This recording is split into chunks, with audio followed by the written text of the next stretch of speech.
So, Disney's Snow White has released a new trailer, and I wouldn't normally be particularly interested, but something rather fascinating has actually happened in this trailer.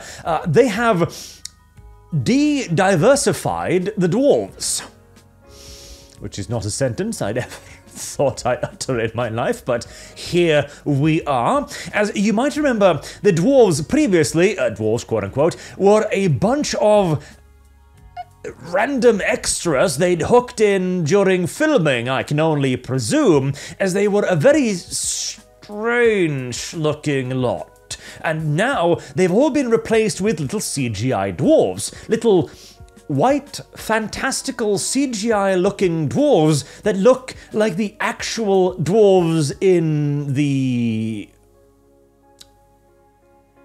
fairy tale. Well, that's unusual. I wonder what's happened here.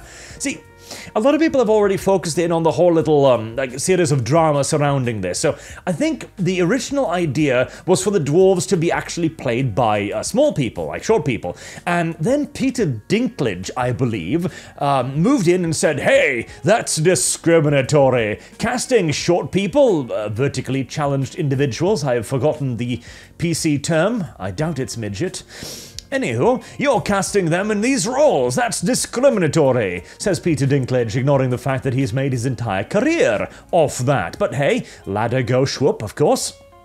So Disney got rid of them, thinking, okay, well, we don't want to be discriminatory. And so they replaced them with this, again, random bunch of dudes. And supposedly then, the story I seem to remember was that they weren't dwarves anymore. They were in fact some sort of resistance force, rallying around Snow White to fight against the tyranny of the evil queen and presumably the king she was puppeteering.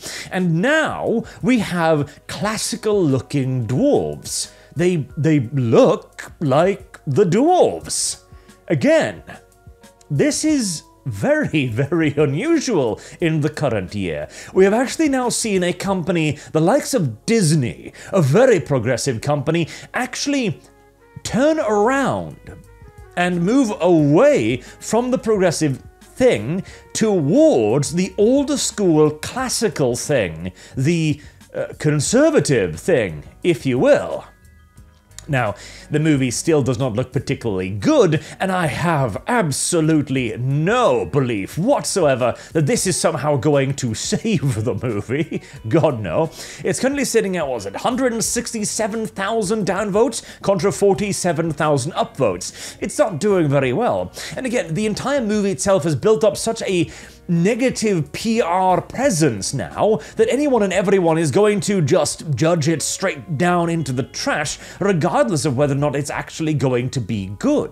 We kind of saw this with the X-Men 97, which is now my lead example on this, which was a surprisingly faithful and good adaptation of the original, which was still largely rejected by the majority of entertainment commentators because, well, there was no way it was going to be good in the current year, and 99% of the time, you will be absolutely correct. And I don't necessarily think that simply replacing all of the characters except Snow White and the Evil Queen with CGI is somehow going to save this movie or make it less current year Disney-esque either, although it is on its second reshoot now. And hey, even if it by some miracle turns out to be a faithful adaptation, which, fat chance, its budget at this point has probably ballooned to, what, $300-odd million or so with the second round of reshoots, plus the extended production time, plus the extended marketing time, and so on. It ain't gonna earn that money back, not a chance in hell. And if you're going to turn all of the characters into CGI anyway, why are you bothering making a live-action movie in the first place? It's kind of ridiculous, but to kind of circle this back to what happened here, so assuming that the 7 dwarves in the reported picture were indeed supposed to be the original 7 dwarves, and that this isn't a fake out somehow, like it's gonna be, Snow White arrives at the cabin and she's like thirsty and exhausted or something, and she imagines she sees 7 fantastical creatures, then she wakes up and is like, oh, it's just 7 rando dudes gathered around my bed. I wonder if my virginity is safe. Spoiler alert, it probably isn't. But assuming they're actually going to go with the Seven Dwarves, well, this is a very overt move from Disney to go in the conservative direction. I don't think we should give them credit for it just yet, nor am I making any sort of argument that you should actually go watch the movie because of it. It is just an interesting little factoid. Particularly considering there have been other movies recently as well that have been, well, kind of trying to appeal to the older school audience without actually managing to do so, as the complicated thing here, let's assume for a moment that the Disney heads have realized that more conservative stories actually do better, with Avatar: The Way of Water, for example, being a wonderful example of that. So Disney finally got the lesson, and they're like, okay, this is what we're gonna do. Fine.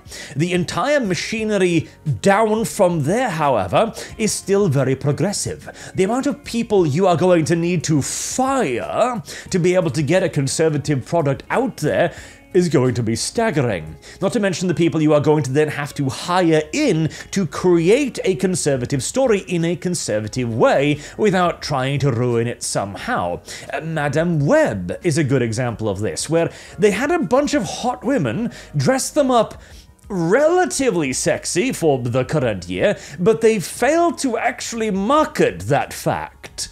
I mean, Sydney Sweeney became an internet sensation afterward for how attractive she was. If they had simply put her in a hot outfit and focused in on that, at the very least they could have tricked enough people to the movie theater to probably earn back a lot more of its budget than it ended up doing.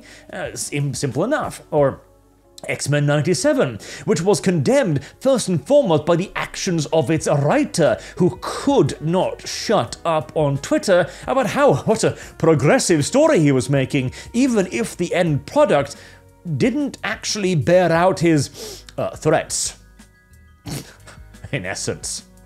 So, even if Snow White, for the sake of theory here, let's say that God help me, it's late apparently, that they are going to make it a faithful adaptation. Okay, are they going to market it as such? Well, this trailer kind of does that, but they need to go further than that. They need to actually go out into the media and go, yeah, so we had the 7 diverse dwarves. We decided to drop that. Why did you drop that? Well, you remember the Sonic movie where the initial design was awful, everybody hated it, and then the company went out, okay, yeah, no, it's shit, we're gonna redo it, and everybody loved it thereafter, and it became an actual financial success for 3 movies. That is what Disney needs to do. They are going to need to come out and go, yeah, no, the diverse design was awful. We don't know what we were thinking. Probably some progressive slop, no doubt, infecting our company. Oh, God. Thank heavens those times are over, eh, fellow conservatives? And they will be lying significantly, enormously. There will be a vast outpouring of falsehood, no doubt, but it will at the very least be a sign that they've recognized where their audience lies now. Again, I'm not saying that this is going to happen. I don't think they're going to be intelligent enough for that. I think it's going to take a couple more flops before they realize that they actually need to market their products in this way as well, but it is nevertheless absolutely fascinating to me what has happened with this movie. Again, bearing in mind it could all be a fake out for all we know. It still, of course, has a Snow White who is not actually Snow White, of course, and it still has an evil queen that is significantly hotter than the woman who is supposed to be prettier than her. I don't think this is going to be a good movie. I don't think people are going to watch it. I don't think it's going to earn anywhere near its budget back, and I think it's going to be an enormous flop, a crater. But I don't think that is actually going to, well, send the anti-conservative message either. Remember how many flops they produced of a progressive nature before they even started considering the idea that this might not be working? Oh yeah, there is no need to think that you need to save this movie because it might potentially be slightly more right rather than Mao Zedong. That's not going to happen. Again, the industry will handle many flops before the actual audience begins to realize what the companies are doing, but still, interesting. Very interesting. Let me know what you think, though, if I'm huffing the copium here, or if I'm being way too optimistic just because we saw a couple of CGI characters that actually look like the characters they're supposed to represent. Entirely possible, but these things do not happen by accident. DEI, diversity, progressivism, all of this nonsense didn't get into these positions by pure chance. This is all by design. A company does not spend $300 million on a coinky-dinky-winky. So somebody must have sat down and made this decision. Hopefully someone who is going to be given more authority in the future. Until next time, I have been Arch. Thank you all very much for listening, and I do hope to see you all again soon. Till then, have a good day.